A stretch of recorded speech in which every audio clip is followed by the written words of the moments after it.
السلام عليكم ورحمة الله تعالى وبركاته. إن شاء الله كامل تكونوا بخير ولاد بلادي. صحة فطوركم، صحة سحوركم، سا ديبون وقتاش تشوفوا لا فيديو، مي المهم صحة فطوركم وصحة سحوركم خوتي، وكل عام وانتم بخير. خوتي اليوم جينا نضحكوا شوية على منار الخريطي.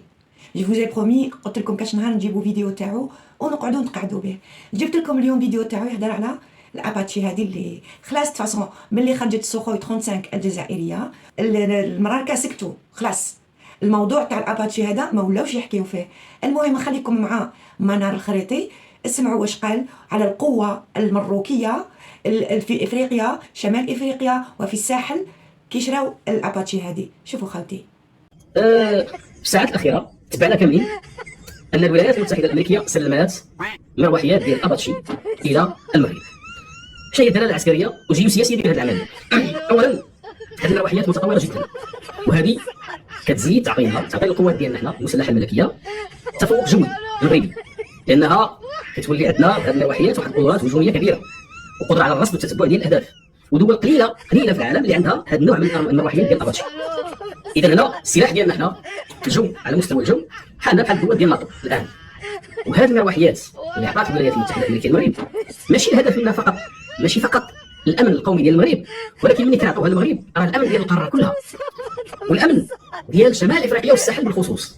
اذا ملي كنعطيو هاد الطائرات معنى هذا راه حنا المغرب كيولي هو اللي كيشرف على الامن في شمال افريقيا وفي الساحل. بمعنى الان الجزائر كنعرفوها مفرعه، كاين الجنوب ديالها التنظيمات الارهابيه، بلاد ما استقرارش، كنعرفوا الجنوب ديال ليبيا اش واقع فيه، كنعرفوا الساحل اش واقع فيه. الان المغرب كله المغرب يحمي الامن ديال هذه المناطق كلها. اذا شمال افريقيا والساحل تحت حمايه المغرب. شفتوا هذا خوتي دكتور، هذا دكتور عندهم في زريبه. تخيلوا يعني فرانشمون يعني منطقيا حتى واحد ما راهش قاري، ما راهيش مسحقه واحد قاري دي زيليكوبتر اسكو يقدروا يسيطروا او يديروا حمايه او الامن في منطقه ولا في قاره كما قال هو. هنا تعرفوا الهبال وعارفين بلي هذاك الشعب مسكين يامن كلش، باسكو عارفينهم بلي اميين وما مش قاريين، سو كي باغي 21% ما دخلوش للمسيد، ما يعرفوش ورقه وستيلو، دونك سي نورمال يكذبوا عليهم. والاخرين مساكين فرحانين باسكو لو كانت تقراو التعليقات تاع البراتيش في لي فيديو تاع هذا الدكتور تاعهم تبقاو حيرين توحدوا ربي والله. الوغ الخريطي هذا ما نطولش عليكم بزاف، انا جبت لكم اعلامي مصري باسكو حنا قلت لكم حنا ما نحكوش على رواحنا. البارح برك قلت في لا فيديو حنا الجزائريين ما نهضروش على رواحنا، حنا نخلو الدول الاخرى هي اللي تحكي على قوه الجزائر. في الاول نحط لكم اعلامي مصري واش قال على السخوي 35. خلونا من 57 هذيك مازال ما جاش وقتها. حكى على السخوي 35 بعد ما خرجت في ام بواقي.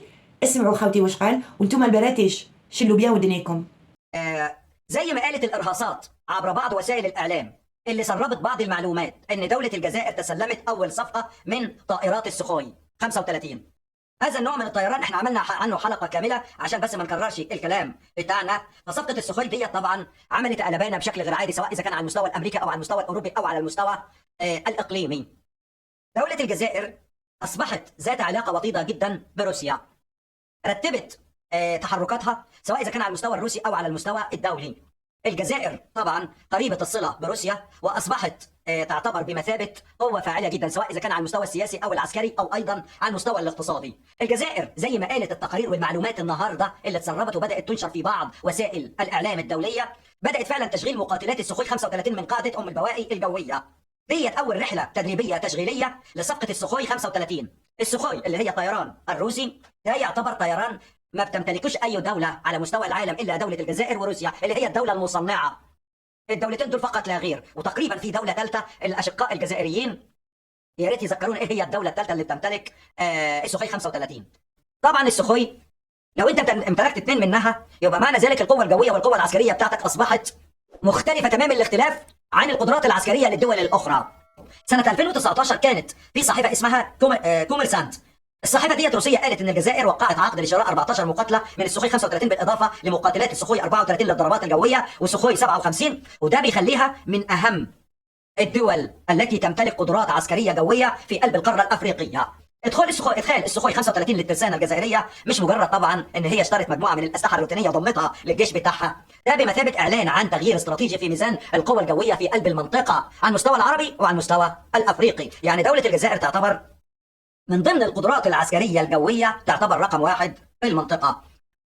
مع التوترات الجيوسياسيه اللي بتزيد في شمال افريقيا والبحر المتوسط، قرار طبعا دوله الجزائر بنشر السخوي 35 وامكانيه تشغيل السخوي 57 بيؤكد ان هي عايزه تحافظ على التفوق الجوي لعقود طويله. نشر هذا النوع من المقاتلات طبعا بيخليها تفرض سطوتها الجويه في قلب المنطقه. روسيا بتسعى ايضا ان هي توسع الشراكات الدفاعيه بتاعتها، والاعتماد على دوله الجزائر على دوله الجزائر على المقاتلات الروسيه المتطوره ممكن يخليها طبعا لاعب رئيسي جدا في الديناميكيات العسكريه المستقبليه في افريقيا وعلى المستوى الدولي ايضا. هاوليك مصري، إعلامي مصري، ما راش جزائري وشهد شهادة حق، وهذا إعلامي مصري وما هدرش الهضرة اللي هدرها الدكتور تاع الزريبة اللي فرانشمون أنا أشك إلى يومنا هذا بلي هذا دكتور، أشك. ما هدرش يعني هذا الإعلامي المصري اللي عندهم جيش قوي، ما هدرش الهضرة اللي هدرها البرتوشي المسكين اللي محمية وقاعد يتباهى بليزيليك وهادو الاباتشي اللي صرعونا بهم. بصح الحمد لله الجيش تاعنا سكتهم اون فوا بور توت، ما يقدروش يهضروا باسكو لا زادوا هضروا تبهديله وديجا هما ما يعرفوش تبهدايل وما تحلوالهمش اي سون فوت كومبليتمون. والله ما على بالهم كامل وراي حطه ما الناس جاهلين، واش يجيكم من انسان جاهل. المهم خوتي بعد الاعلامي المصري وانتم البراتيش باسكو خوتي على بالهم وعارفين قدرات بلادهم ودايرين لكم جوست تحريش حنايا باسكو هذه لا فيديو بالذات جوست تحريش عليكم وعلى الدكتور تاعكم اللي كيدير اللايف تاعو. خوتي يوصلوا 30K، تخيلوا 30,000 في اللايف نتاعو والتعليقات حدث ولا حرج ما نحكي لكمش. المهم البراتيش اسمعوا دوكا العربيه نيوز واش قالت على السخوي 57 وعلى الصفقه المرعبه اللي دارتها الدوله الجزائريه. شوفوا البراتيش. أول دولة خارج روسيا تمتلك أحدث الطائرات المقاتلة في العالم. سخوي 57 وحش السماء بتكنولوجيا الجيل الخامس. سخوي 57 مقاتلة تفوق سرعتها الصوت وتختفي عن الرادارات وتتفوق في القتال الجوي بذكاء اصطناعي متقدم. المقاتلة ليست فقط طائرة قتالية بل أيضا هجومية ودفاعية في الوقت ذاته، حيث يمكنها تنفيذ عمليات السيادة الجوية والقيام بضربات بعيدة المدى بدقة عالية باستخدام صواريخ جو وجو أرض. تمتلك القوات الجوية الجزائرية أكثر من 70 مقاتلة سو 30 MKA متعددة المهام، والآن تخطط لاستخدام سو 57 كبديل لمقاتلات ميك 25 الاعتراضية، ما يمنحها تفوقا نوعيا في الدفاع والهجوم. لم يتم الكشف رسميا عن عدد الطائرات التي سيتم تسليمها أو سعر الصفقة، لكن تقارير عسكرية روسية وغربية تشير إلى أن تكلفة المقاتلة الواحدة تبلغ نحو 35 مليون دولار. الوغ كما قالوا خاوتي في الغرب يادرا العياش يقولوا لنا ما حشمتوش، ماشي تبهديله ماشي تبهديله تتامنوا ناس يبيعوا لكم في الوهم، ناس يكذبوا عليكم، رجعوكم قوه اقليميه وقوه في افريقيا على جال زوج فرفارات شريتوهم. انا في بلاصتكم حشمت وحنا الجزائريين شفنا يا اخي راكم شفتوا، ماشي حنا اللي رانا نحكيو، نتوما شفتوا التلفزيون تاع الجزائري يحكي ويتباهى ويقول حنا الاولين، ولا المؤثرين الكبار تاع السياسه الجزائريين وخرجوا بداو يتباهوا. اي بورتون حنا كي نتباهوا تجي علينا، حنا كي نزوخوا تجي علينا، حنا كي نهضروا تجي علينا، كي نقولوا حنا قوه في افريقيا وقوه في المنطقه وقوه في شمال افريقيا وفي الساحل تجي علينا. اي مالغري سا ما قلناهاش. دوكا البراتيش ندير لكم الاخ سماحه، على بالي بلي ما تحبوش وما تحملوش باسكو عصر لكم الخل في عينيكم، نخليكم تسمعوا واش قال لكم.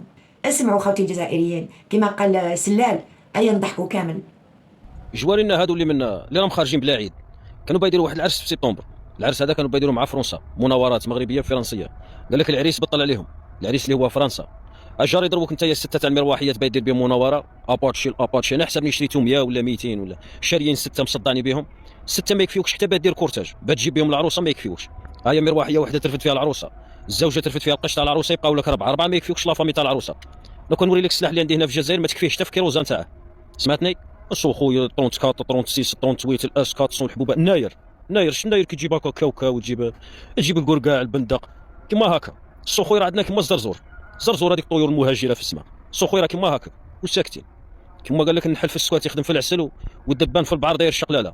انا دير لي دوك 6 مروحيات اللي شريتهم ديرهم لوكاسيون، دير ماناج هكا حطهم للسياحه كيكريوهم لوكاسيون، عاود روح بهم دخل بهم شي دراهم. كاين لك مناورات.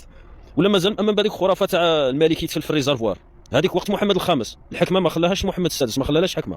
هذا ديديكاس لجماعه المدنيه، الله يخلف على عسكريه. وكما قال لك عسكريه غير النهر ملويه، عسكريه غير بالحق. فرانشمون برافو اي شابو، شابو با للسماحه. وكاين بزاف كيما سماحه جزائريين ما شاء الله يبردوا على القلب، وكيهضروا هضره موزونه، وهضره تاع جزائري، هضره تاع جزائري، هضره تاع الراجل، هضره تاع اللي واثق في روحه، هضره تاع حفيد الشهداء سواء رجل او امراه، باش ما نقلوش من مكان المراه بيان سور، سواء في الثوره سواء في الحرب هذه اللي رانا فيها مع البلاتيش. المراه دائما عندها دور، وكما يعني الرجل الجزائري يحب بلاده ويغير على بلاده ويدافع على بلاده، المراه الجزائريه تانيت ايغاليتي، يعني كاين مساواة في هذا الموضوع، على خاطر الوطن هو يعني خط احمر. وحتى لو كانت كاينه عداوه بين جزائريين، لازم مصلحه الوطن وامن الوطن وسياده الوطن تجوز هي في المرتبه الاولى. نخليو خلافاتنا ابار، ونخليو صراعاتنا، ونخليو سوء التفاهم اللي بيناتنا. الجزائر هي دائما اللي تجوز الاولى. الوغ البراتيش، جيسبر لو ميساج لحقكم بيان كوم يلفو، باسكو عينا نورو لكم، عينا نفهموا فيكم، عينا نقروكم. انا كاش نهار نجيب تابلو ونبدا نقريكم، نعطيكم دروس كيما في ليكول، نقريكم. لازم كل يوم تجوزوا عندي ندير لكم درس ونفهمكم، كل مره نفهمكم. بالك تبداو تستوعبوا شويه وتدخل لكم شويه الفهمه، باسكو المخ تاعكم تندى، المخ تاعكم صوف يعني غمل. علاش؟ باسكو ما تخدموش. علاش؟ باسكو دائما حاطينه في الاوبسيون تاع اوف. نو، المخ البراتيش ربي خلقوه باش نديروا له اوبسيون اون، باش نخدموه، باش نخمو، باش ناناليزيو، باش نفكروا. ما نخليوش ناس كيما هذا سليمي يجي يتقعد بكم ويدير بكم هذيك الساعه تاع اللايف، يضحك عليكم، يكذب عليكم، يخرط عليكم هو ومثالو بيان سور، ماشي وحده برك، وانتوما مأمنينه. الوغ كو اشاك فوا يظهر العكس واش كانوا يحكيوا لكم، كيما باغ اكزومبل الضربه تاع دحميس والخريطه الوهميه، وكانوا يقولوا لكم حنايا والمروك تنتصر والمروك تمشي قانونيا والدول العظمى اعترفت لنا بالصحراء، دونك يا با دو بروبليم ولا خوف على الزريبه. وفينالمون لا تاس واش دارت لكم؟ الوغ سورتو اليوم خرج البيان الختامي باللي ما كانش طعن، وباللي هذيك الخريطه سي فيني، ما تزيدوش تحطوها في المايو نتاعكم، سي فيني، بهدلتوا برواحكم. وحاجه يعني المنتصر الاكبر بعد الجزائر بيان سور هي الصحراء الغربيه. الصحراء الغربيه اللي ما كان سامع بها ولا سامع بها، حتى الاجانب ولاو يسمعوا بالقضيه الصحراويه. سي بور سا الصحراء الغربيه بدا كل مره يزيدوا لي فان تاعها، وكل مره يزيد جمهورها، وكل مره يزيدوا المؤيدين تاعها. وانتم واش ربحتوا؟ تربحوا التسرفيق من عند الجزائريين، وتربحوا البخس من عند اسيادكم، هذه المره من العتاس. وزيدوا تخسروا في حوايج انتم اللي خدمتوهم، انتم اللي صنحتوهم، كيما هذا الموضوع تاع لو مايو، ومازالكم تامنوا فيهم. اشاك فوا كيما قالوا لكم على انبوب الغاز باغ اكزومبل، نيجيريان نيجير الجيري، قالوا لكم نو نو نو الموضوع محسوم فيه والانبوب رايح للمروك، اي فينالمون نو، ومازالكم تامنوهم. وهذه المره على هذا الاباتشي اللي هبلوكم وهبلتوا على جال فرفارات. والجزائر موراها خرجت لكم السوخوي 35، وراكم تشوفوا يعني الاعلام العربي واش راه يحكي. وزيدوا روحوا شوفوا اللي يفهم فيكم، اللي عايشين في الاسبان في فرنسا، اللي يفهم فرنسي اسبانيول، روحوا شوفوا الاعلام واش يحكي على القوه العسكريه الجزائريه والاقتصاديه والسياسيه والدبلوماسيه والجيوسياسيه. ماشي احنا اللي نحكيو على رواحنا، الحمد لله احنا ما عندناش مؤثرين يضحكوا علينا وحنا مأمنينهم ونصفقوا لهم. نو مسيو نو، احنا يا جزائريين عندنا مخ. وحتى المؤثرين تاعنا والمختصين في هذا الميدان السياسي والعسكري امبوسيبل يخرجوا يضحكوا على الشعب الجزائري، باسكو الشعب الجزائري ماهوش طنح. الشعب الجزائري تم يعطي لهم الرد، يقول لهم واش تقعدوا بينا. فهمتوا؟ هذا هو الفرق. فهمتوا؟ الوغ ديروا النيف كيما اسيادكم الجزائريين وخدموا هذاك المخ، باسكو المخ تاعكم صوف. هذه يا ولاد بلادي نقول لكم الا شفتوا لا فيديو مع صباح بون جورني، الا شفتوها قبل السحور صحه سحوركم، واذا شفتوها مول الفطور صحه فطوركم. نقول لكم نتلاقاو غدوه في فيديو جديده. تحيا الجزائر، الله يرحم شهدائنا الابرار، تحيا الجيش الشعبي الوطني، تحيا عمي تبون، اي فيف لي دي زاد ولاد بلادي وبنات بلادي الاحرار. سلام.